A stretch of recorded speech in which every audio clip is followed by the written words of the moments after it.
You live in a world that is just, well, infinitely smooth and continuous. Like if you really stop and look around, you see it absolutely everywhere. Oh, yeah, complete. The sweep of a shadow moving across a sundial, or the rising pitch of an ambulance siren speeding past you. Right. Or even the super gradual, almost imperceptible shift of colors in a sunset. Yeah. Nature doesn't just jump from one state to another, it glides. Exactly. It flows. Yeah. It is entirely analog.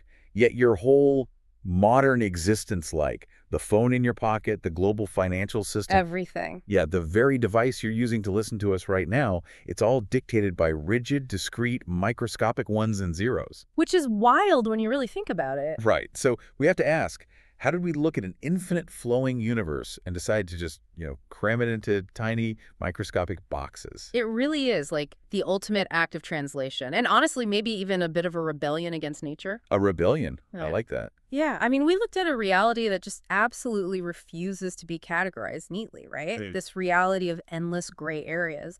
And we essentially forced it into a rigid mathematical grid. We took the infinite and made the conscious choice to make it finite. And today, we're going to meticulously unpack exactly how that translation happens. We're going to decode the literal mechanics of how a sweeping, continuous analog wave gets chopped up, measured, and assigned a 1 or a 0.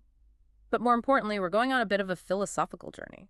Yes, because moving from an analog reality to a digital one didn't just, change our technology. It completely rewired our fundamental way of thinking. It completely altered our relationship with information itself. Mm. We're going to explore what it means to have a steganographic mind. Which is such a cool phrase. It really is. It's this beautifully organic way humans use to hide secrets and the messy imperfections of the real world.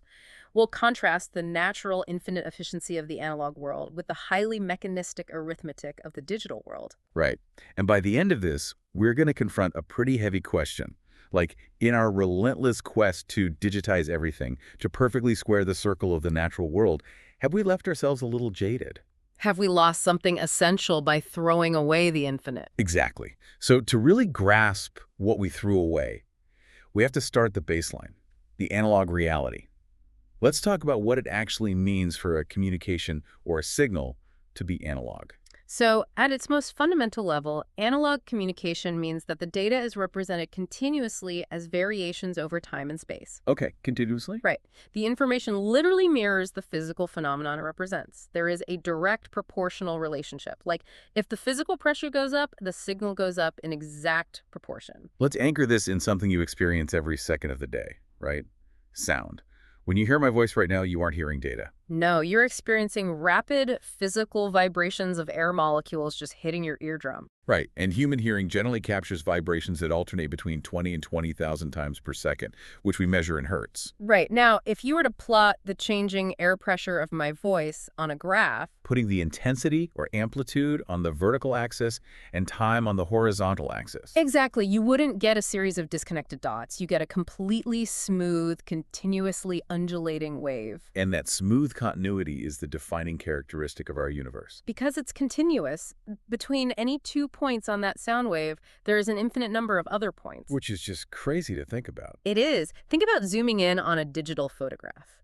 Eventually, it becomes blocky, right? It breaks down into pixels. Yeah, you get those little colored squares. But if you zoom in on a true analog wave, it never breaks. You can zoom in forever, and you will always find another distinct, precise value sitting exactly halfway between the last two you looked at. That concept alone is completely mind-blowing to me.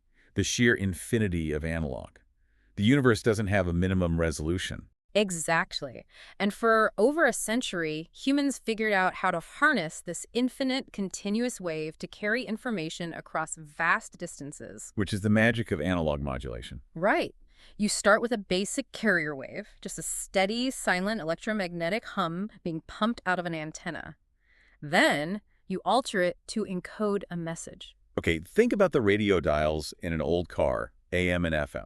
I've turned those dials 1,000 times, but let's actually break down what they're physically doing to that invisible wave in the air. Let's start with AM, which stands for amplitude modulation. Imagine that silent carrier wave as a steady ripple on a pond. Okay. When you speak into a microphone, your voice creates a complex, messy sound wave.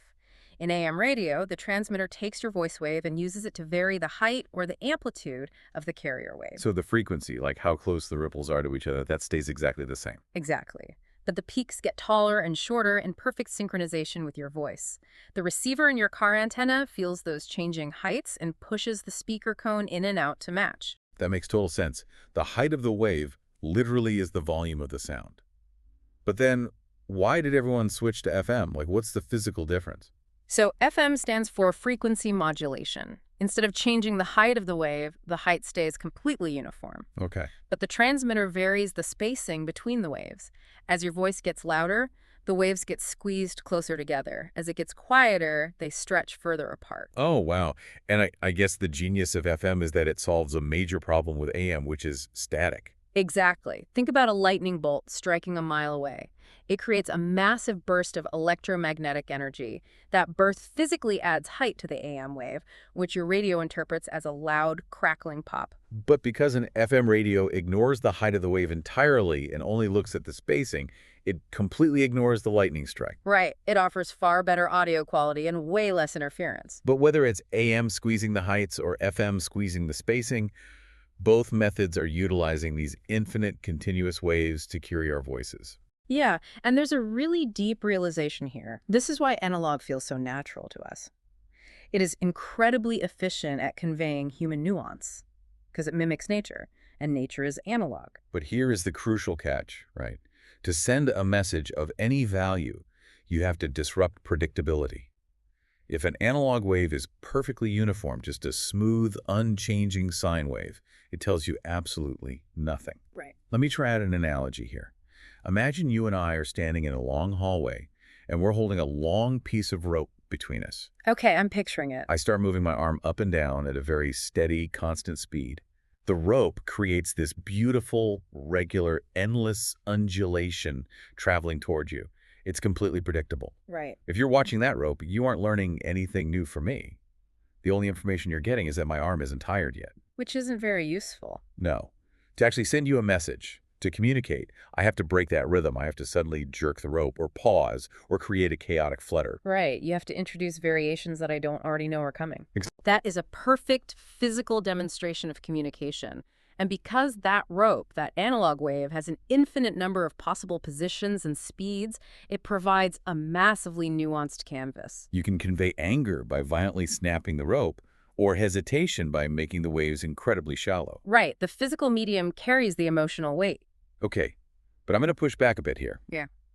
If analog is so infinitely beautiful, and if it so perfectly captures the nuances of the natural world, why did we spend the last 80 years desperately trying to get rid of it? That's the big question. Why is this infinite canvas considered a technological dead end for modern telecommunications? Because that is the ultimate paradox of the analog world. The very thing that makes it beautiful, its infinite, continuous nature, is exactly what makes it hopelessly messy. Right. Because an analog signal captures every single tiny variation continuously, it captures the noise right alongside the intended signal. So if you're sending a signal down a long copper wire and there's a slight temperature fluctuation or a nearby power line humming, Or just the natural degradation of the signal over miles of wire, all that interference gets blended permanently into the continuous wave. and because the wave is infinite, there's no way for the receiving end to know what was the original beautiful wave and what was the static. It's all just one big messy wave by the time it arrives. Exactly, and it actually gets worse. Oh, great. When an analog signal travels a long distance, it gets weak. So engineers build amplifiers along the line to boost the signal back up. Oh. But an amplifier is dumb. It can't distinguish between your voice and the static, so it amplifies the noise right along with the signal. The next amplifier down the line amplifies the new noise plus the old noise. The errors don't just happen, they accumulate geometrically. Wow. So the infinite detail eventually just becomes a massive liability. Mhm. The signal drowns in the noise. But before we tried to invent machines to clean up that noise, humans actually used that messy, chaotic, infinite analog space to their advantage. Which brings us to something absolutely fascinating. The concept of the steganographic mind. This requires us to look at the history of how human beings have historically hidden information. We need to clearly separate two disciplines here: cryptography versus steganography. Right. Cryptography is the science of scrambling a message. You use an algorithm or a cipher to encode the data so that only authorized parties can read it.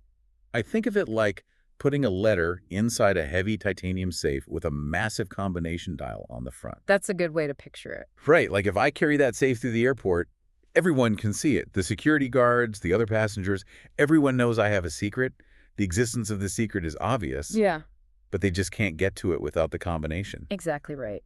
Steganography, on the other hand, comes from the Greek words for concealed writing. The goal is not to scramble the text.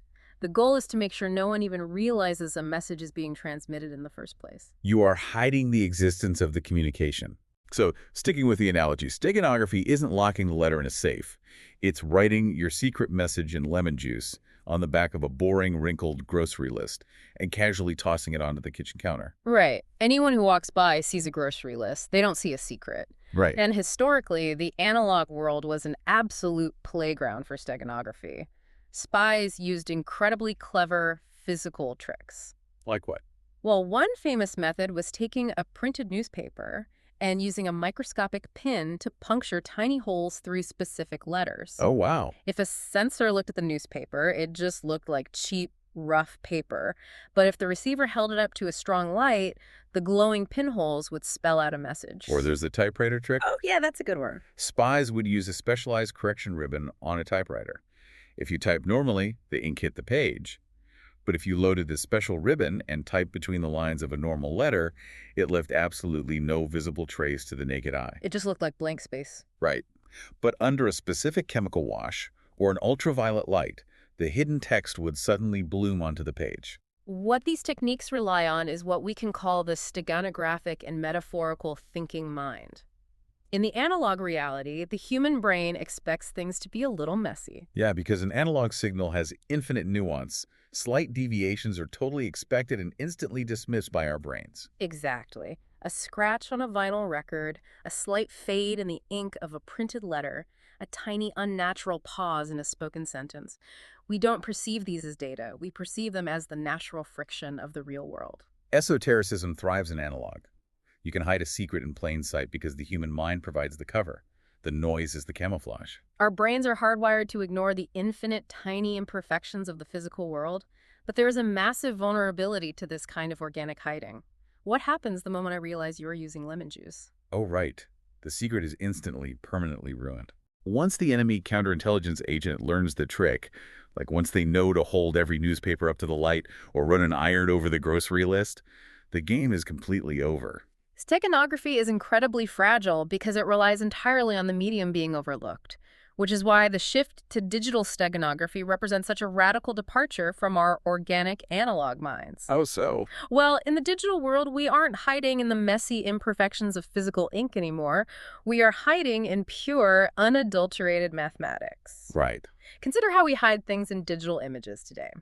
Let's take an older, uncompressed image format like a 24-bit color pixel. Okay, let's break that down for the listener. A digital photo is just millions of tiny squares called pixels. And if it's 24-bit color, that means the computer uses a string of 24 ones and zeros to perfectly describe the exact shade of color for that one single microscopic square. Precisely. Now, out of those 24 ones and zeros, the very last digit in the string is called the least significant bit. Changing that one bit, say, flipping a 0 to a 1, alters the color of that pixel by a margin so mathematically microscopic that the human eye and even most standard computer monitors literally cannot display or perceive the difference. Wait, really? So I had this massive digital photo of a landscape.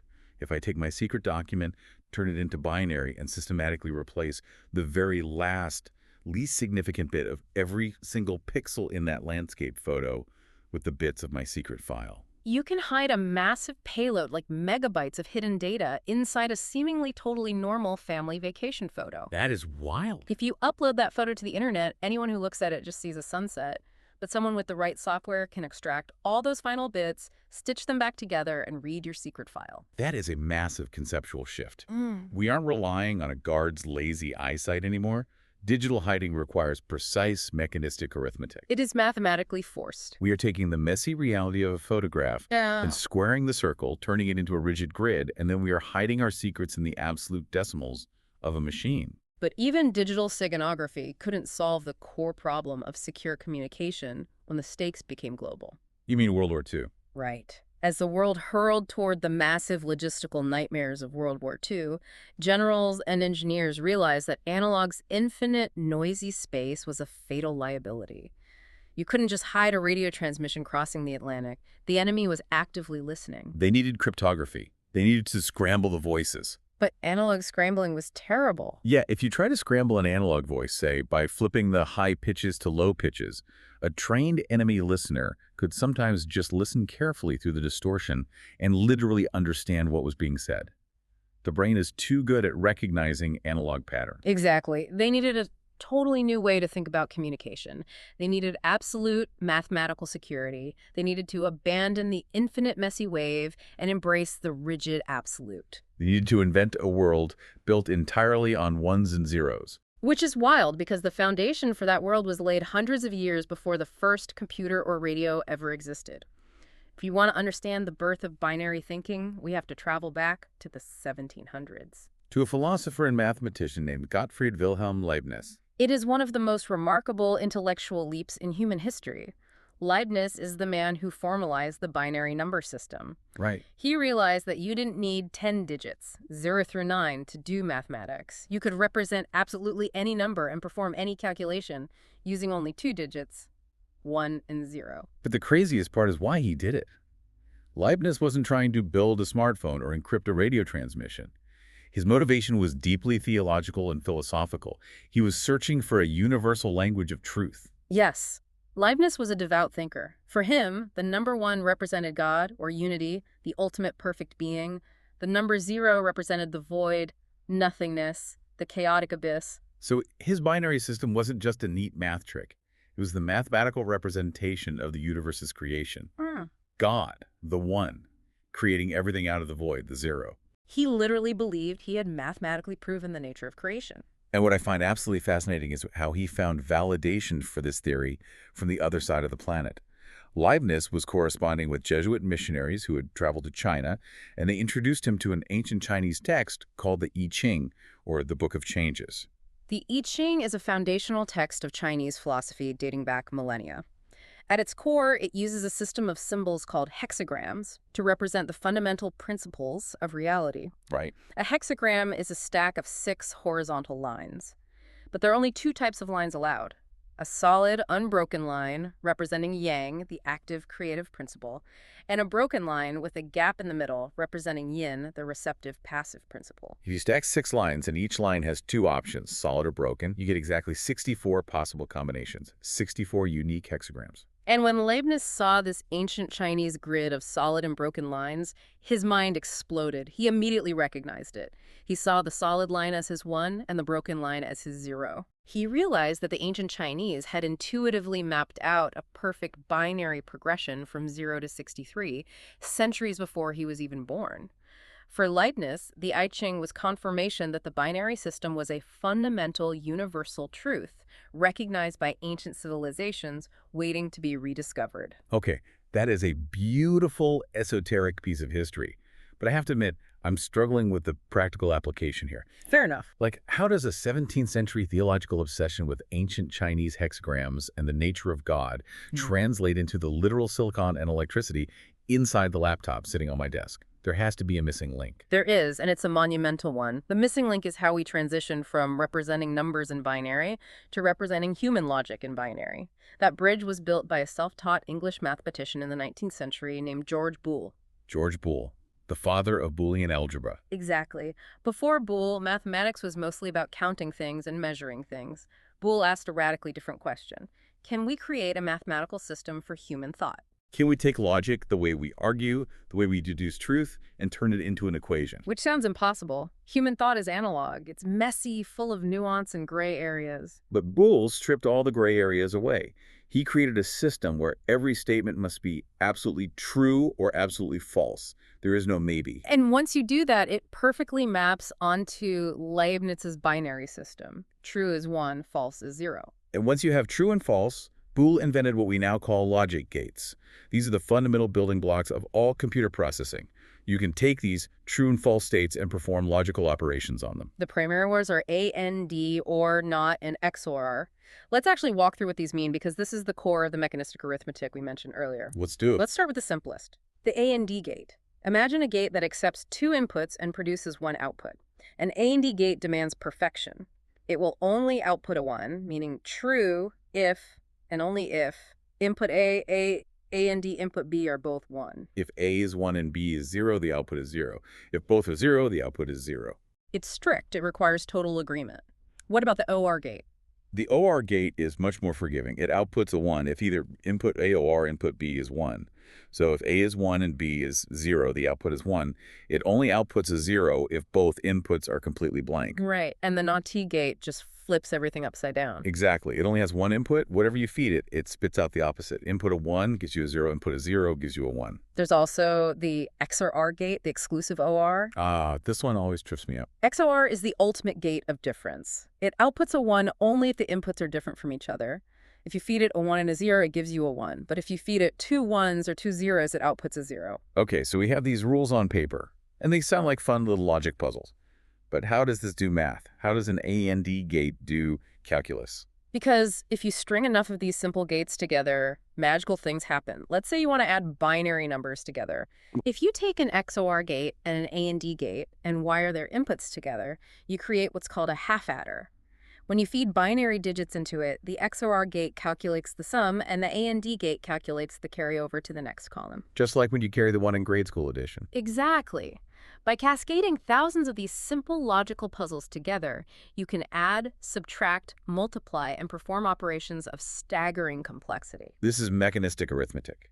The profound realization that you can calculate literally anything, like render a 3D video game, balance a bank ledger, land a rover on Mars, just by blindly following incredibly simple, incredibly fast, predictable rules of true and false.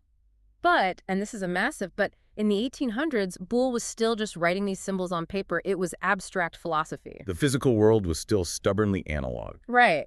To build a computer, someone had to figure out how to make a physical machine do Boolean algebra. And that brings us to 1948, and a man working at Bell Labs who changed the course of human history, Claude Shannon. Shannon is an absolute titan. While working on his master's thesis at MIT, he had an epiphany that bridged the worlds of abstract logic and physical engineering. He was looking at electrical routing circuits, specifically relays. A relay is just a physical switch controlled by electricity. It has two states. It's either closed, allowing current to flow through the wire, or it's open, breaking the circuit and stopping the flow. Wait, think about it like this. A closed switch letting electricity flow perfectly matches Boole's concept of true, or Leibniz's 1. An open switch stopping the electricity perfectly matches false, or 0. Precisely. And Shannon realized you could wire these physical switches together to literally build Boole's logic gates in the real world. Oh, wow. If you wire two switches in series, one right after the other on the same wire, electricity can only flow if switch A and D, switch B are closed. You just physically built an A and D gate. That's brilliant. If you wire two switches in parallel, two separate paths that join up later, electricity will flow if path A or our path B is closed. You just built an OR gate. So Shannon proves that the complicated, messy design of electrical circuits can be entirely simplified into the abstract mathematical manipulation of zeros and ones. He took human logic and turned it into hardware. But he didn't stop there.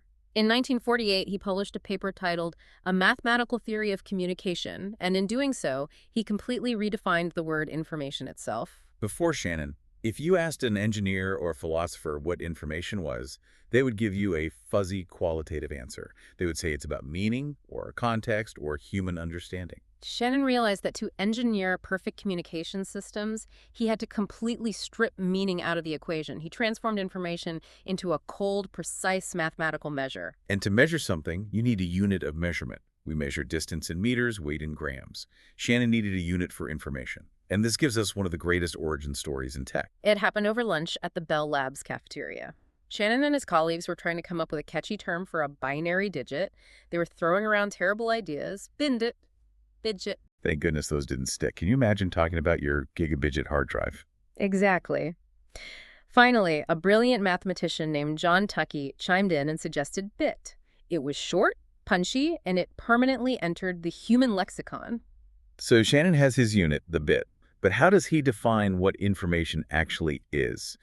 This is where my brain always has to do backflips. Mm-hmm. Shannon defined information not as meaning, but as a measure of uncertainty. It is incredibly counterintuitive, but let's walk through it slowly. Imagine I am holding a fair coin, heads on one side, tails on the other. Before I flip it, you have a state of uncertainty. There is a 50-50 chance. Right. Now, I flip it, it lands, and I tell you it's heads. By telling you that, I have resolved your uncertainty. Because there were two equally likely possibilities, resolving that specific choice required exactly one binary decision. Therefore, my message, it's heads, conveyed exactly one bit of information. Okay, I follow that. One choice between two equal options equals one bit. But now, imagine I'm a trickster, and I have a rigged coin with heads on both sides. I show you the coin. You know both sides are heads. Now I flip it. While it's in the air, you have zero uncertainty about how it will land. When it hits the table, and I announce, it's heads, how much information did I just give you? Zero. I gained exactly 0 bits of information because you told me something I already knew with absolute certainty. Exactly. This is the genius of Shannon. Information is inversely proportional to predictability. The more predictable a message is, the less actual information it contains. Think about it like reading yesterday's newspaper. You sit down with a cup of coffee, open yesterday's paper, and read the headline. Every word in that headline has deep linguistic meaning. It describes events in the real world. But from Shannon's perspective, it contains absolutely zero information because you already know what happened. Information isn't meaning. It's newsiness. It's the element of surprise. Which leads us to the pinnacle of Shannon's paper, his mathematical formula for entropy. H equals negative P log P minus Q log Q. Okay, wait. That sounds like a traumatic flashback to high school calculus. What are we actually looking at here? Break this down for someone who hasn't looked at a math textbook in a decade. It's actually a beautiful, elegant concept. HA is the total amount of information measured in bits. The P and the Q are just the probabilities of different outcomes. So in our fair coin toss, P is 50% and Q is 50%. The log is a logarithm. Without getting bogged down in the math, a base 2 logarithm basically asks, how many times do I have to divide this number of possibilities in half to get down to a single choice? So if I have 8 horses in a race and they all have an equal chance of winning, how many bits of information is the winning ticket worth? Well, I divide 8 in half to get 4, divide in half again to get 2, divide in half again to get 1. That's 3 divisions. So the logarithm base 2 of 8 is 3. The winning ticket contains 3 bits of information. You nail it. What Shannon's formula does is allow you to calculate the precise amount of surprise or information entropy generated by any source, even if the probabilities aren't perfectly even. It tells an engineer exactly how many ones and zeros they need, on average, to transmit a message flawlessly. And this introduces the concept of redundancy. If a language or a data source is highly predictable, it has high redundancy. That means it contains way fewer actual bits of information than the number of letters it uses. Shannon weekly calculated the redundancy of the English language, and it's massive. We use way more letters than we mathematically need to. To illustrate this, Shannon contrasted two extremes of literature. For a highly redundant, predictable source, he pointed to Basic English. This was a movement in the 1930s to simplify the English vocabulary down to just 850 core words. If you read a book in Basic English, the word choices are incredibly limited. Because you can guess what word is coming next with high accuracy, the mathematical information per word is very low. It's highly redundant. And on the complete opposite end of the spectrum, he pointed to James Joyce's famously impenetrable novel, Finnegan's Wake. Yes. Joyce invented words, smashed languages together, and completely abandoned traditional grammar. If you are reading Finnegan's Wake, you have absolutely no idea what word is coming next. The uncertainty is through the roof. Therefore, in Shannon's mathematical framework, every single word in Finnegan's Wake carries a massive, dense payload of information entropy. It has almost zero redundancy. So let me ask you a slightly depressing question. Okay, shoot. If information is completely divorced from meaning and is just the cold math of uncertainty, does a beautiful, emotionally devastating Shakespearean sonnet hold the exact same amount of information as a random gibberish string of letters typed by a monkey pounding on a keyboard, assuming they have the same statistical probability? From an engineering standpoint, standing at the transmission wire. Yes. Yeah. Absolutely. The wire doesn't care if it's transmitting the cure for cancer or a cat meme. It only cares about the statistical probability of the symbols, because that dictates how many bits it needs to push down the pipe. It is such a sterile, mechanistic way to look at human expression. It is sterile, but it also unlocked a profound secret of the physical universe. Because when physicists looked at Shannon's equation for information entropy, they were stunned. The math didn't just look similar, it was identical to the equations for thermodynamic entropy developed by Rudolf Clausius and Ludwig Boltzmann in the 19th century. Okay, thermodynamic entropy. Let's do a quick refresher. In physics, entropy is a measure of disorder or randomness in a physical system. Right. The second law of thermodynamics states that in a closed system, entropy always increases. Things naturally move from order to disorder. A hot cup of coffee will eventually cool down and blend with the room temperature. A glass drops and shatters into chaotic pieces. It never spontaneously unshatters. Exactly. And the connection between physical disorder and Shannon's informational surprise leads to one of the most famous thought experiments in science history, Maxwell's demon. I love this one. Walk us through it. The physicist James Clerk Maxwell imagined a box filled with gas. The box is divided precisely in half by a wall, and in the wall is a tiny microscopic door. Now, imagine a microscopic demon guarding that door. Okay. The demon is watching all the gas molecules bouncing around. Some are moving fast, which means they are hot, and some are moving slow, which means they are cold. Right. The demon decides to play a game. Whenever a fast, hot molecule approaches the door from the right side, he quickly opens the door and lets it pass into the left side. Whenever a slow, cold molecule approaches from the left, he opens the door to let it into the right side. So over time, he's trapping all the fast molecules on the left and all the slow ones on the right? Yes. Eventually, the left half of the box is boiling hot and the right half is freezing cold. The demon has created a massive temperature difference, which is a state of high order or low entropy, simply by opening and closing a frictionless door. He seems to have completely violated the second law of thermodynamics, creating order out of chaos without doing any physical work. But the universe doesn't allow cheating. He has to be violating the law somehow. And he was. The paradox wasn't solved until decades later by a physicist named Leo Szilard. Szilard realized what the demon was doing wrong. To know when to open the door, the demon has to look at the molecules, he has to measure their speed, Right. and to make a measurement, even if it's just bouncing a single microscopic photon of light off the molecule to see it, requires energy. Oh, wow. Szilard proved that the act of acquiring information about the molecule creates a tiny burst of physical entropy. The entropy the demon generates in his own brain, or his measuring device, by acquiring the information is always greater than the physical order he creates in the box. That gives me chills. Szilard and Shannon prove that information isn't just an abstract human concept. Information is physical. It is fundamentally woven into the thermodynamic laws of the universe. It was a breathtaking realization, and once Shannon mathematically proved that any type of information, text, audio, photographs, human thought itself could be quantified, measured, and encoded as a 1 or a 0, the ultimate engineering challenge of the 20th century was born. Because theory is great on paper, but we still lived in an analog world. The engineers had to figure out how to physically take that continuous, infinite, screaming analog sound wave we talked about at the beginning and violently force it into these rigid binary bits. This brings us to the actual mechanical process of analog to digital conversion, or ADC. How do you square the circle? It involves two absolutely vital, distinct steps: sampling and quantizing. Let's break those down. Step 1. Sampling. What does a machine actually do when it samples a wave? Shannon built upon the brilliant groundwork laid by engineers Harry Nyquist and Ralph Hartley. Sampling is the act of dealing with the time dimension. An analog wave flows constantly, infinitely. A machine can't track infinity. So sampling slices the continuous wave into discrete, isolated intervals of time.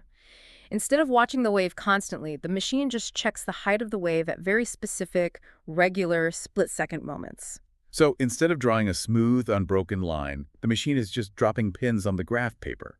You get a series of spikes or pulses, spaced perfectly evenly apart. The spaces between the pins are totally ignored. Yes, and there's a strict mathematical rule here called the Nyquist limit. To accurately capture a wave, you have to sample it at least twice as fast as the highest frequency in the wave. If human hearing goes up to 20,000 hertz, you have to sample the audio at least 40,000 times a second. That's why CDs are sampled at 44,100 times per second. Okay, so we've sliced time into frozen moments, that's sampling. Step 2 is quantizing. Right. In that frozen split second, the machine looks at the exact amplitude or height of the analog wave. Now, in the analog world, that height could be an infinitely long decimal number.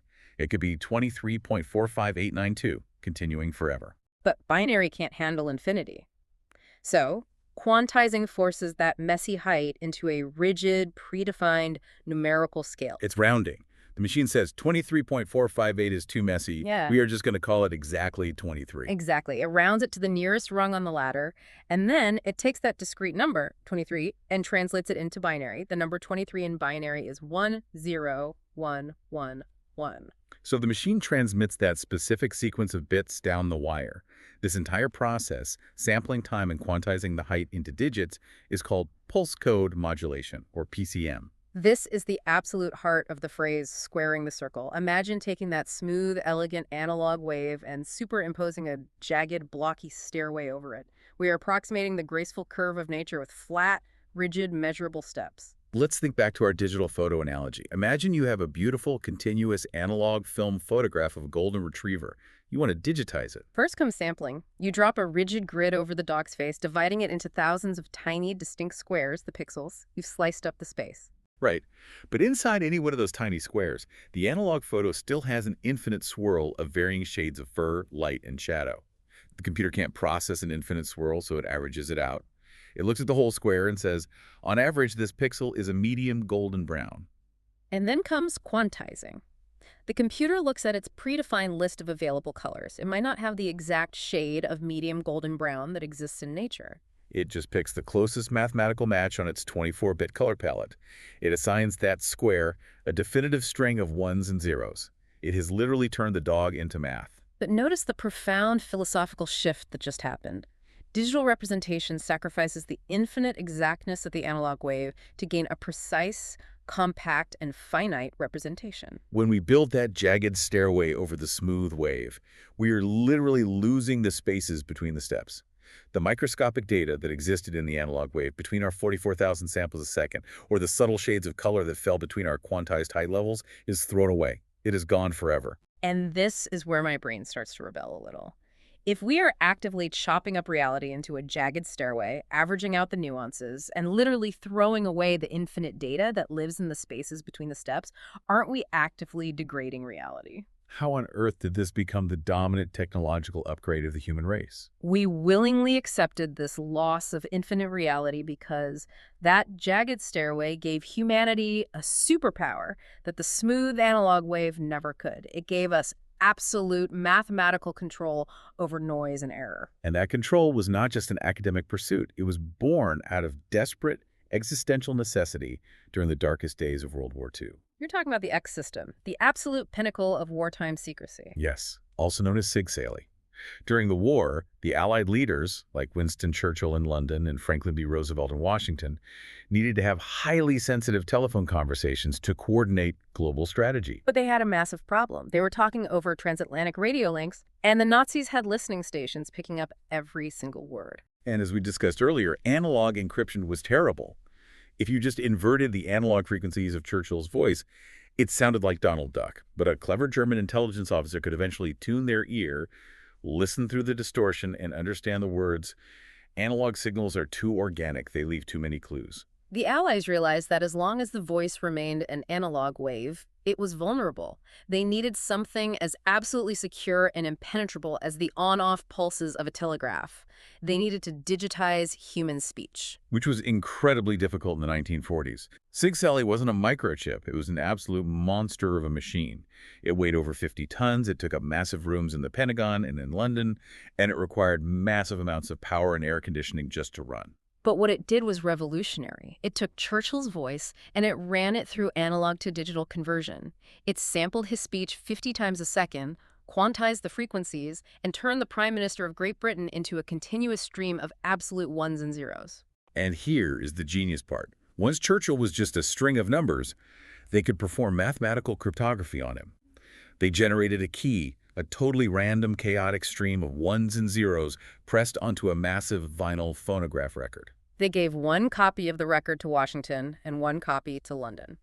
As Churchill spoke, the Sigsaly machine took the binary digits of his voice and mathematically added them to the random binary digits from the spinning vinyl record. The result that blasted out over the Atlantic Ocean was total mathematical white noise. If a German U-boat intercepted the signal, they didn't hear a distorted voice. They just heard a deafening, meaningless hiss. It was mathematically impossible to decipher without the matching vinyl records spinning in exact synchronization on the other side of the ocean. It was an unbreakable digital fortress. Sigsaly was one of the first true digital communication systems, and it proved the ultimate premise of the digital revolution.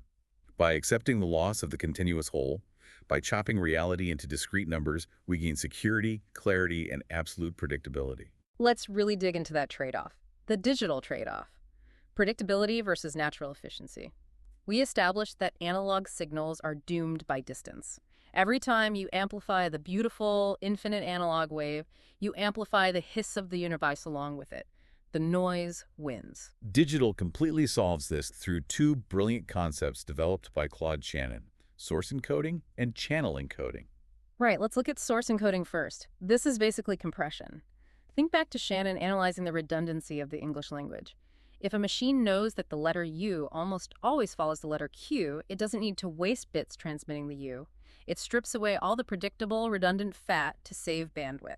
It shrinks the file down to its most mathematically dense, unpredictable core, but then it does something that seems completely insane. After using complex math to strip all the natural redundancy out of the message to make it smaller, channel encoding deliberately adds redundancy back in. Wait, why? If you just fought to make the file small, why bloat it back up? Because you have to transmit that file through the real world. A copper wire, a fiber optic cable, or a radio wave traveling through space is still a noisy analog environment. There is always a chance that a cosmic ray or a burst of static will hit your signal and physically flip a bit.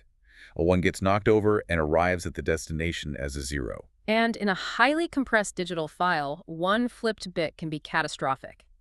In an analog wave, a burst of static is just a momentary pop in your ear. You can still understand the sentence, but if a bit flips in a digital photograph, it might corrupt the entire file so it won't even open. It's brittle. Exactly. So channel encoding protects the brittle data by adding mathematical check bits. It's a form of highly controlled mechanistic redundancy. Think of a simple voting system. Instead of sending just a single 1, the system sends 111. It sends the data 3 times. If a burst of static flips one of the bits and the receiving computer gets 101, the computer essentially holds a vote. It sees 2 1s and 1 0. It mathematically deduces there was an error, but the majority wins. The true intended signal was a 1. Real-world error correction algorithms, like Hamming codes, are vastly more complex than simple voting, but the principle is the same. The receiving computer can look at the mathematical relationships between the bits, detect exactly where an error occurred, and perfectly correct it on the fly.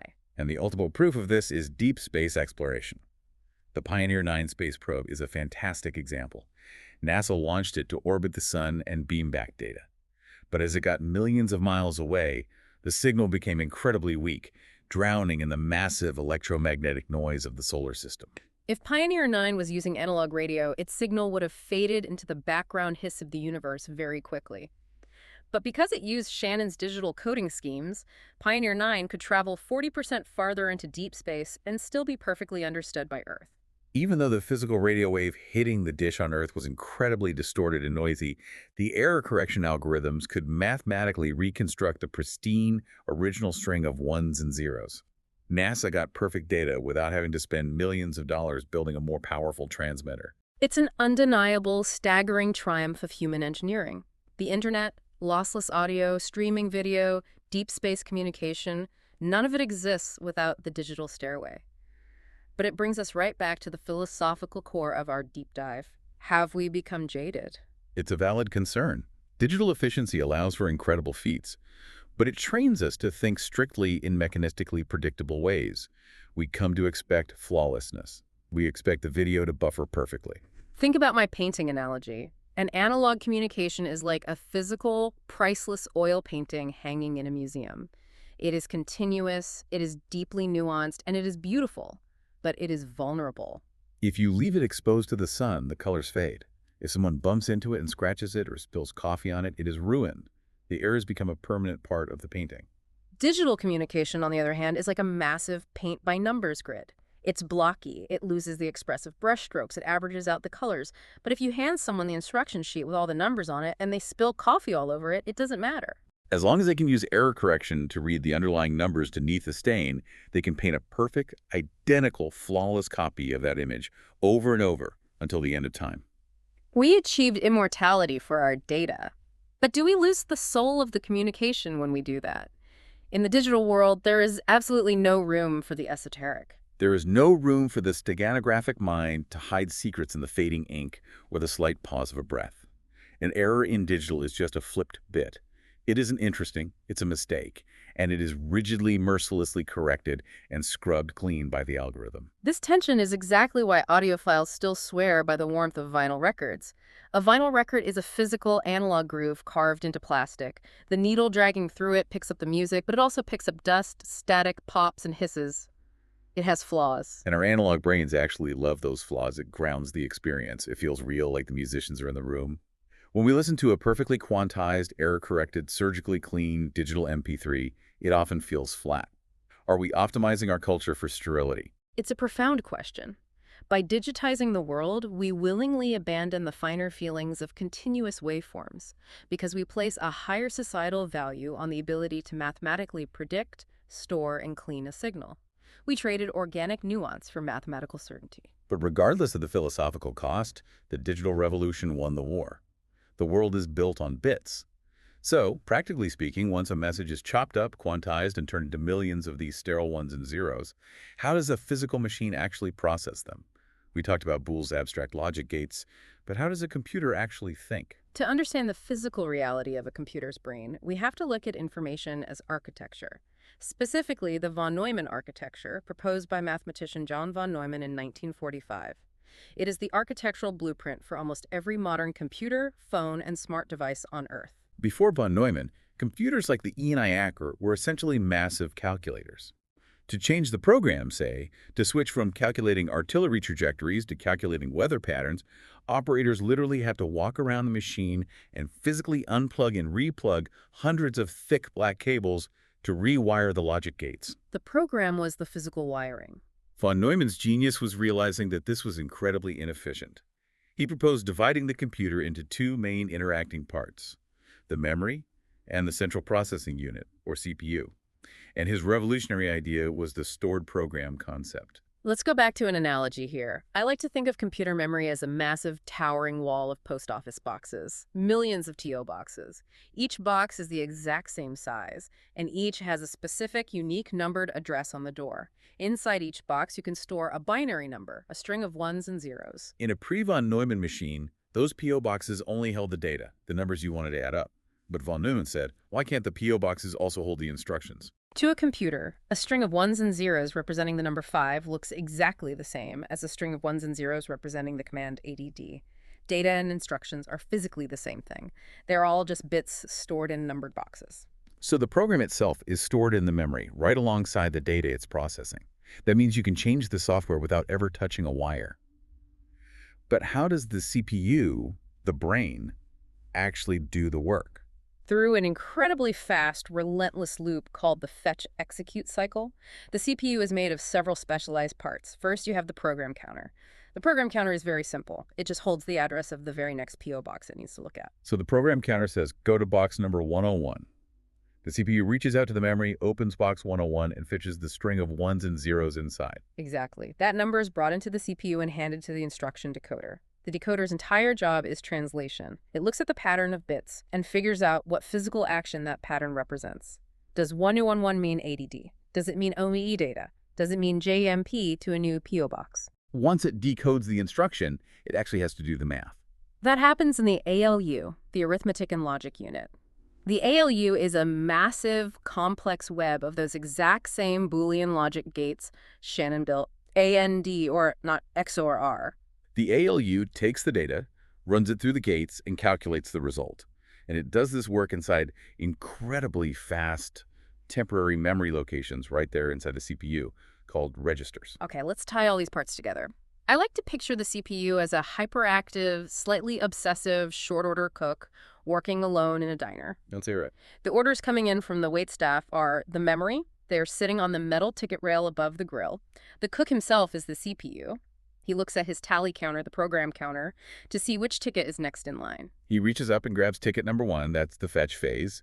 He reads the incredibly messy handwriting to figure out if the customer ordered a burger or a salad, that is the instruction decoder translating the bits. Then the cook. Once he knows it's a burger, he grabs the raw meat, the data, and throws it into his frying pan. The pan is the register. It's right there in front of him, incredibly fast to access. His spatulas and his physical cooking techniques, flipping, pressing, seasoning, are the ALU, the logic gates actually transforming the raw data into a cooked meal. Once the burger's done, he puts it on a plate, sending the data back to memory, clicks his tally counter to the next number, grabs the next ticket, and starts all over again. It's a frantic but highly structured, perfectly logical process.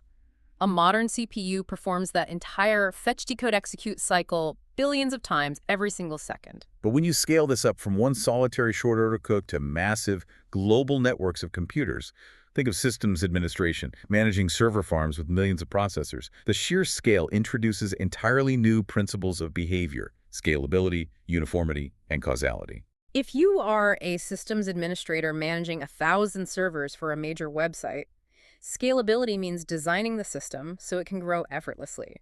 If traffic spikes, you can add 50 more servers, and the system continues to function predictably without rewriting the underlying rules. Uniformity means minimizing differences. You want all your servers running the exact same operating system, the exact same configuration. You want all your short-order cooks using the exact same recipe book, so if one fails, another can instantly take over. But managing these massive, scaled-up systems brings us to a crucial, highly philosophical tension. Predictability versus determinism. At their lowest microscopic level, computers are fundamentally deterministic. They're built on the mechanistic arithmetic of Boolean logic gates. If you give a CPU the exact same inputs and put it in the exact same state, it'll give you the exact same output every single time. It has no free will. It does not guess. Right. But I am going to push back hard here on behalf of everyone listening. If binary is so wonderfully absolute, if the CPU is a flawless, perfect, deterministic, logical machine that never makes a mistake, why on earth does my computer freeze? Why does the network suddenly lag and drop my video call? If it's a perfectly deterministic system, why do systems administrators have to build incredibly complex cause trees and probabilistic fault trees to figure out what went wrong, as if they are diagnosing a deeply mysterious meltdown at a nuclear power plant? It is the ultimate frustration of modern technology. The answer lies in the limits of our own perception regarding the principle of causality. Causality simply states that every effect has a preceding cause. When your computer suddenly freezes, it didn't wake up and decide to act randomly. It didn't get tired. It followed its deterministic logical programming flawlessly, step by step by step, right into a state of total gridlock. It perfectly executed a series of commands that led to a crash. So why does it feel so unpredictable and chaotic to us? Because the total system has become vastly too complex for a human or even a diagnostic program to completely describe. A modern server has billions of transistors, running hundreds of interacting programs, handling thousands of unpredictable network requests simultaneously. To try and understand or monitor a system that large, we have to coarse-grain the data. What does coarse graining mean in this context? It means we simplify the picture by blurring the microscopic distinctions. We zoom out. A systems administrator doesn't look at the state of every single logic gate. They look at a dashboard that says CPU load is at 99%. But when we coarse grain data, we lose the microscopic information irretrievably. We throw away the specific details of exactly which bits were flowing where, and when we lose that information, we create the illusion of non-causal, unpredictable behavior. We can't see the billions of tiny, perfect deterministic steps that caused the crash, so to our giant macroscopic eyes, it just looks like random chaos. It looks like bad weather. Exactly. This is where systems administrators have to accept defeat and deal with stochastic or random variables. They cannot definitively predict the exact microsecond a specific user in another country will click a specific link. It's impossible. So instead, they have to model network traffic as a statistical probability. They use the same math physicists use to model the random, chaotic walk of a gas molecule bouncing around a room. We've come full circle. So the exactness of binary back to the messy probabilities of the real world. And my favorite part of this network theory is how it bumps up against quantum physics. The way we diagnose these massive computer networks actually mirrors Heisenberg's uncertainty principle. It's a brilliant and completely accurate parallel. In quantum mechanics, Heisenberg proved that you cannot measure the exact position and the exact momentum of a subatomic particle at the same time. Why? Because the very act of measuring it, say bouncing a photon off it to see where it is, physically alters its momentum. Observation changes reality. And the exact same thing happens in complex computer systems. If your massive server is running sluggishly, and you want to know why, you fire up a massive, complex diagnostic program to monitor all the internal processes. But that diagnostic program requires memory. It requires CPU cycles. It generates network traffic. The very act of observing the struggling server consumes the server's resources, thereby fundamentally altering the state of the system you were trying to measure. It is the ultimate irony of the digital age. We invented binary math to escape the messy, noisy, unpredictable chaos of the analog reality. We built perfect, rigid, deterministic machines out of pure logic. But by networking billions of them together, the sheer staggering scale of the interactions creates a macroscopic level of complexity that borders on the organic. We tried to build a sterile grid, and we accidentally built a digital ecosystem so complex it behaves like nature all over again. That is just wild to think about. We tried to escape the weather, but we just built a different kind of storm. We have traveled a massive distance today. We started by looking at the smooth, infinite, continuous undulations of natural analog waves. We explored the esoteric art of the steganographic mind, hiding messages in the organic noise of reality. We witnessed Leibniz and Shannon's monumental translation of that reality into rigid binary bits, stripping away meaning to find the math of uncertainty. And finally, we looked at the mechanistic fetch and execute reality of modern computing, where squaring the circle gave us the superpower of perfect error correction, allowing us to talk to deep space probes, but simultaneously unleashing a networked complexity we can barely comprehend. We saw how digitization allowed us to perfectly preserve data by accepting the cost of losing the infinite continuous whole. We lost the spaces between the steps. And that brings us to a really profound and slightly haunting final thought. When thinking about this entire journey from analog to digital, the physicist Freeman Dyson, one of the great minds of the 20th century, wondered whether human life at its core is fundamentally analog or digital. He wrote, "If we are partly analog, the downloading of a human consciousness into a digital computer may involve a certain loss of our finer feelings and qualities. I certainly have no desire to try the experiment myself." It forces you to question the ultimate limits of our grand translation. Exactly. So I'll leave you, the listener, with this to ponder as you go about your day. If your thoughts, your deepest memories, your sudden bursts of emotion, and your very consciousness are fundamentally analog, if you are an infinite steganographic wave of chemical nuances, electrical gradients, and microscopic imperfections, can you ever truly be preserved by a machine? A machine that demands every single chaotic part of your soul be quantized, averaged out, and forced into a rigid one or a zero. Or in our relentless pursuit of perfect, error-free efficiency, have we forgotten how to live in a world that is beautifully, infinitely smooth?